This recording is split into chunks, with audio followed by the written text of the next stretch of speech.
অন্যদিকে মুসলমানরা গড়ে এসব নিয়ে মাথা ঘামায় না। তারা বলে, ঠিক আছে, যদি আমাদের কম সন্তান নিতে হয় তাহলে অন্যরাও কম সন্তান নিক, আমরা আমাদের সন্তান জন্মদান চালিয়ে যাব। এটা একটা বাস্তবতা। আর আমি মনে করি মানবাধিকার দৃষ্টিকোণ থেকে এ নিয়ে খুব বেশি কিছু করার নেই। এটা চীনে হয়তো কাজ নাও করতে পারে। উদাহরণস্বরূপ, ওখানে পরিবার প্রতি এক সন্তান নীতিকে জোর করে চাপিয়ে দেওয়া হয়েছিল। এই নীতির সর্বোচ্চ সময়েও চীনের জনসংখ্যা তখনও বাড়ছিল বছরে 1 কোটিরও বেশি।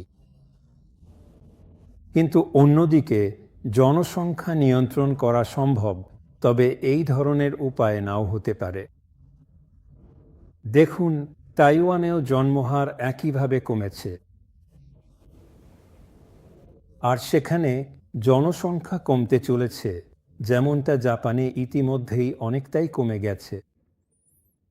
তাহলে আসলে এইসব দমনমূলক নীতি, পরিবার প্রতি এক সন্তান নীতি, এসবের কোনো দরকারই ছিল না। আপনি জানেন, শুধু জীবনযাত্রার মান বাড়ান, নারীদের শিক্ষার হার বাড়ান, তাহলেই স্বয়ংক্রিয়ভাবে জন্মহার কমে যাবে। যাই হোক, এটা শুধু যখন আপনি শিশুদের যা শেখান তা হলো, এগুলোই কম সন্তান নেওয়ার প্রবণতাকে উৎসাহিত করে।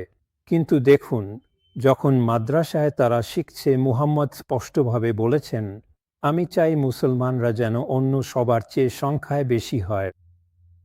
এটাই তিনি বলেছিলেন। তাহলে ওরাই তো সেটাই করবে। অবশ্যই কিছুটা হলেও বাস্তব জীবনের নানা দিক সেটা সীমিত করতে পারে। এত বেশি জনসংখ্যা হতে পারে যে বাড়ি কেনা এতটাই কঠিন হয়ে যায়, বিশেষ করে তরুণদের জন্য, যারা একেবারে শুরু থেকে শুরু করছে, যে কারণে তারা কম সন্তান নেবে। ঠিক আছে, কিন্তু তবুও একই পরিস্থিতিতে তারা হিন্দুদের তুলনায় বেশি সন্তান নেবে।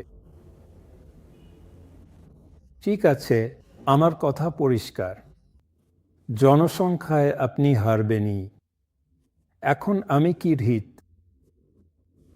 আমার মৃত্যুর আগে এটা ঘটবে না, তাই ভাবার দরকার নেই।